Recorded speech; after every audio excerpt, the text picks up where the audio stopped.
We also talk about Article 371, which is very, very close to the heart of every Nagas. We also talk about the ongoing Naga political issues, how the Catholic Church can contribute to become an enabler, to bring more inclusive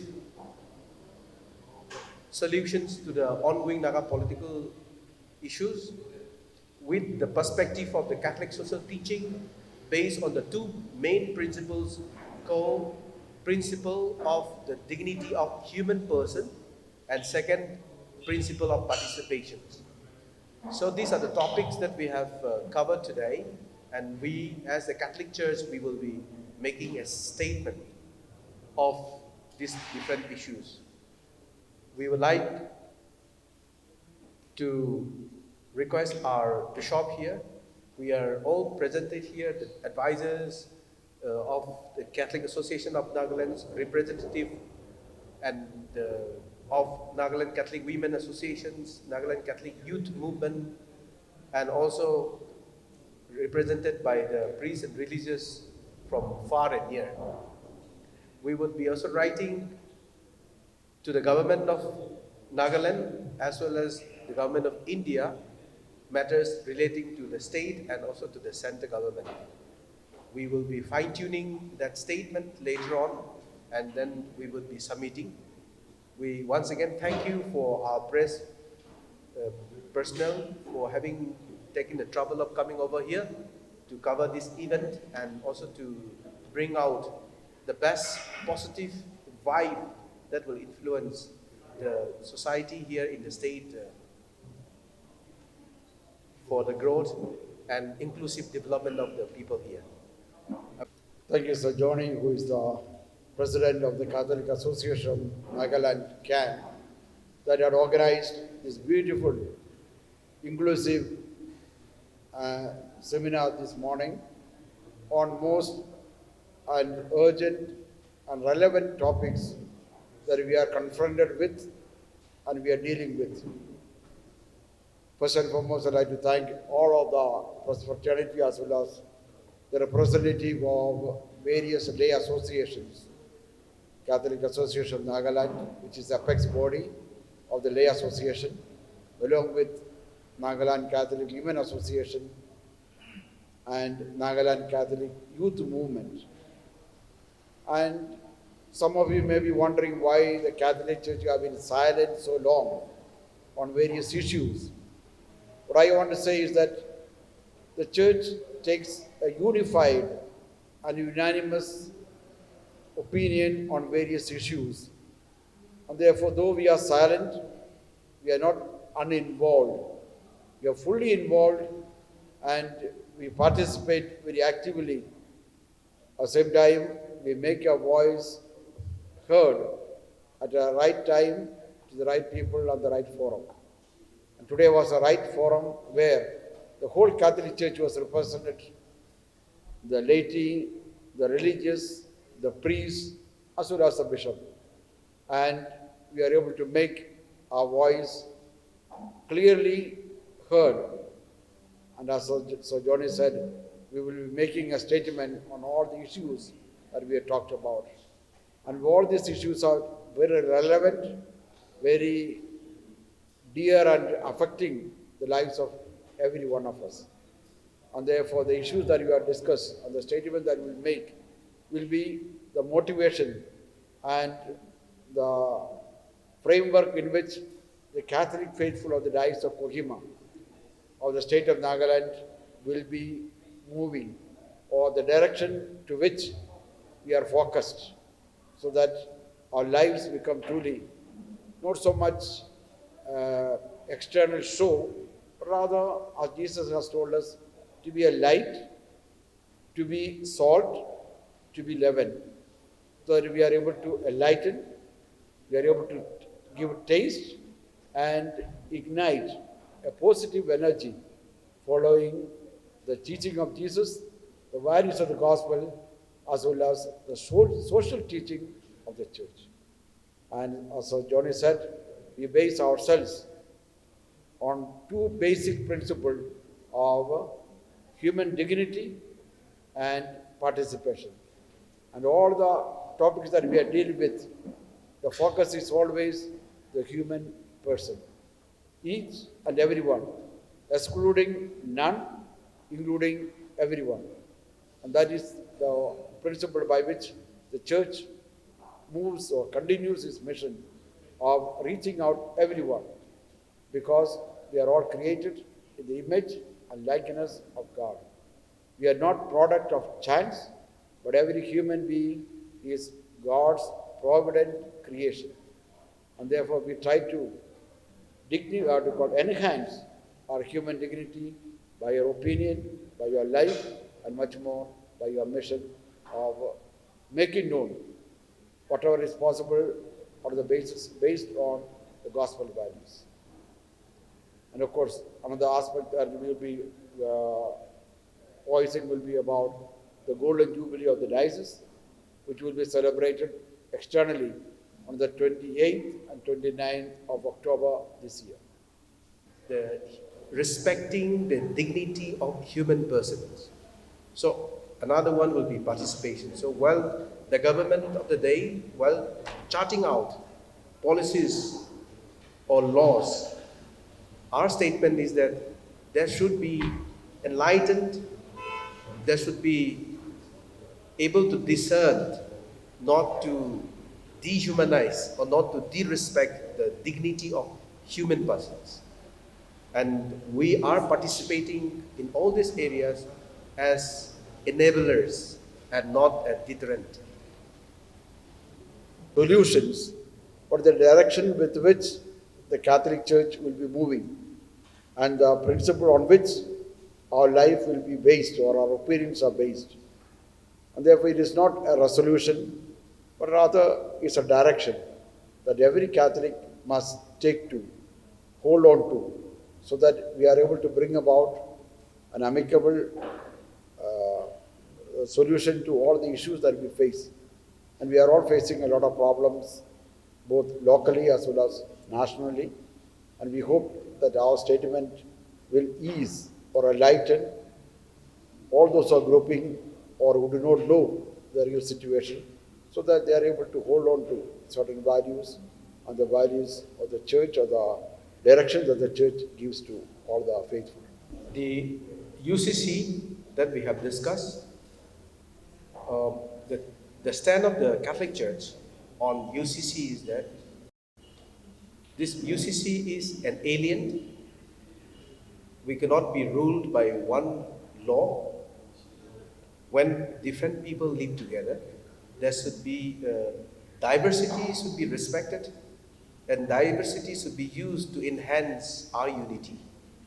And the church stand is that there is a difference between unity or difference between united and uniform. So the diversity that we have should be united, and uniformity should not be brought into this diversity in bringing unity. Also, we feel that this UCC interferes in the very personal lives of people. You know, one thing is enact laws that are common with regard to political, economic, or cultural areas. But there is also what we call personal areas of persons, especially with regard to religion and moral practices of human life. That must be respected because they are also God-given gifts. So cultural element must be respected. Cultural diversity must be enhanced and encouraged so that we don't become robots in uniformity. But rather, we respect the diversity, and in this diversity we find our strength as well as unity.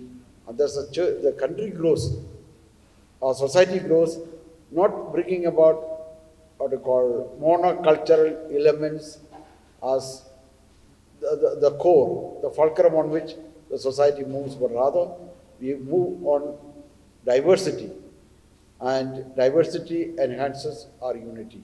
That has been the strength of the country, the strength of our people, and the diversity of various cultures, various languages, various religions gives us the real, what you call, the strength of our country, and that must be enhanced, not destroyed by UCC. Today we can reasoning together as to what would be the possible causes of the incidents, the atrocities, and the very acts of inhuman behavior committed by fellow human beings about the earth.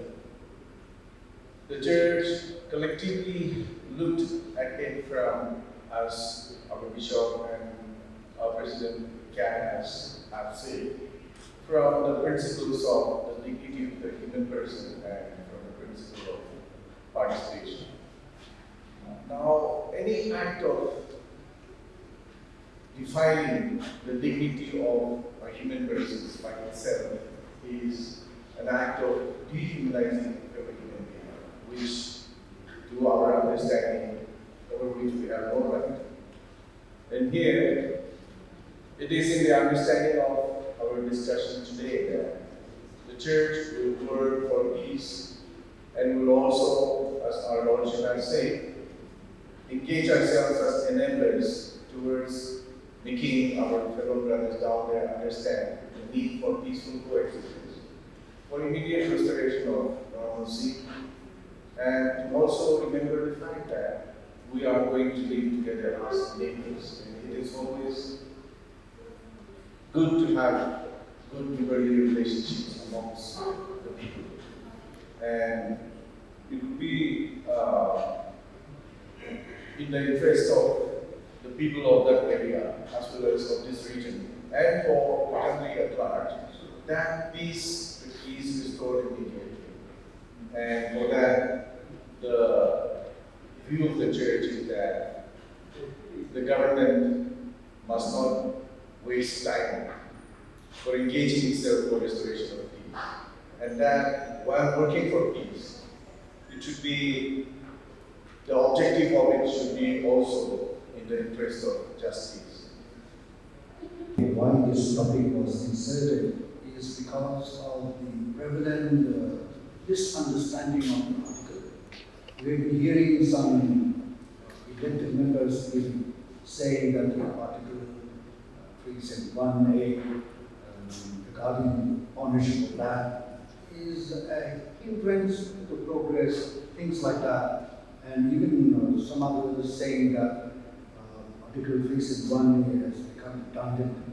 But these are all very serious issues, undermining the dignity and status of the very article itself.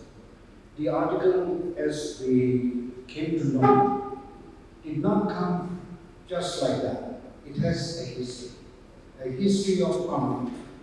And in order to resolve the conflict, Naga people in Tabor, Naga People's Convention came out, and they took out certain points to put it across to the government of India. And so this 16-point agreement was negotiated with the government of India, and in the process, everything that was agreed upon was implemented enacted in Parliament as Article 371A. And this Article 371A, as it stands, cannot be revoked. And why people became worried is because there was an instance where Article 370 that created Jammu and Kashmir was revoked, and so much so it created a sense of insecurity.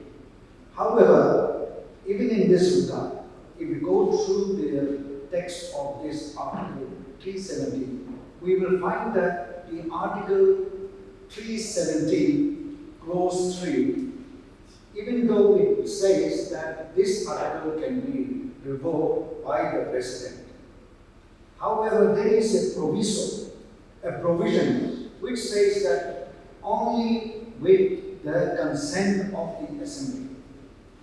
And the problem that we find here was that the Government of India, knowingly to avoid this proviso of the living or existing legislature, Government of India declared President's rule.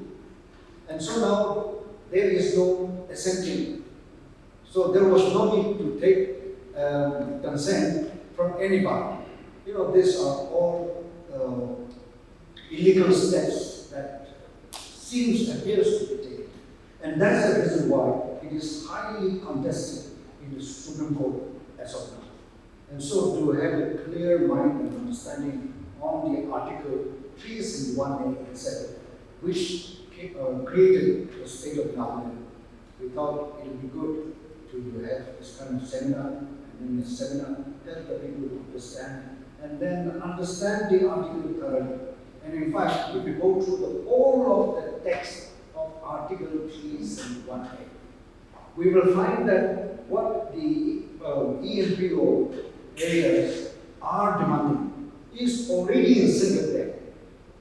Only that I don't know how we are going to work it out. But there is already a provision which says that Governor of Nagaland has the responsibility to create regional council for Twensang district, which will have 35 members. And the DC of the district will be the ex-official chairman. And the vice chairman will be elected from among the 35 who will assist the chairman. And all these provisions are already there. And even with regard to funding, it says that whatever money is sent from the Consolidated Fund of India to Nagaland, it will be divided equally between Twensang district and the districts of Kohima and Dimapur. Now we are talking about erstwhile Kohima and Dimapur. So all these provisions are actually there. But so far, none of our legislature, none of the governments have ever talked about it even. And then, as per the demand of the 16th Convention, Nagaland was to be placed, not to be placed, has to be placed under external affairs. And it was placed actually in the external affairs.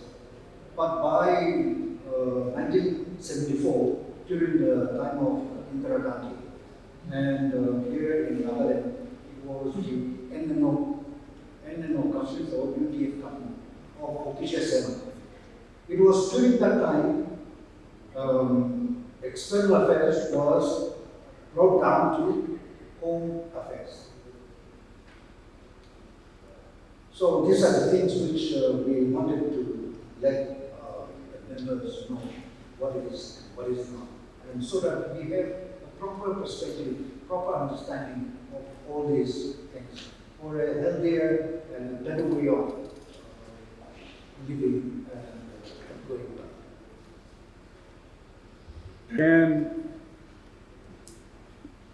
desires to give direction to your decisions, or specifically for Manipur issue, though Sir Elias has already said that we appeal the government to take immediate actions, but as Catholic Association, how do you think to venture into Manipur and initiate peace activities? Since the day one of the conflict started, the Catholic Church all over the country has been very, very active towards relief efforts, towards ushering peace and things really are being done. Even the Catholic Association of Nagaland, the second day of the conflict, we have contributed whatever we can to the Diocese of the Catholic Church of Kohima. And over and above that, all the internally displaced students has been accommodated elsewhere in all the parts of the country for the admission. Some are for free admission, and this is what we are doing. We are also all the countrywide. If you see all the Catholic institutions, maybe in Bangalore or down somewhere in India or in the north, we have prayers, we have protests. So the Catholic Church is denouncing this act of violence, this evil. and we will not like to permit the evil exists. So the efforts of the church has been there since day one, and we will continue to do that so. And if you remember, there is a group of committee which was formed in the various churches, and that is headed by the retired Archbishop of Catholic Crisis, Bishop Thomas Maramril. So those are the efforts that the church has been doing, and can also is part of the church, and we have also taken out that. And we have also discussed today with regard to the Naga political issues. We are saying that based on the Catholic social teaching principles of human dignity, we are saying that the process of all these Naga solutions, political solutions, or it could be any enactment of the government of the day, we should always remember to enhance this human person's dignity and not to destroy it. Any act that is destroying it would be infringing the very act of God's creations. That is the church said, and we are requesting humbly from our church and the government of the day, whatever they need to enact any such new laws, there should be abundantly cautious, and there should be prudent abundantly in order to bring forth a very comprehensive policies that will be for not individual goods, but for common good with a capital common good. That is what we have discussed today, all these policies. And we, in the Article 371A related to that, we also solicit the government and the public organizations to understand the philosophy, the importance, provision which is there in the Article 371, and take advantage of those, whatever is going to be good for us, for the Nagas, for the common good. So those are our stance and statements that we will be also making today. Nagaland TV, Sob Manulaga Awas. Watch us live on Geo TV and on your television sets as well. For Dimapur viewers, we are on channel number 994 in Global Chapter, and Kohima and Mokokchung viewers, switch to channel number 138 on Hornbill Digital. For all news and updates, follow us on Facebook, Instagram, YouTube, and Twitter.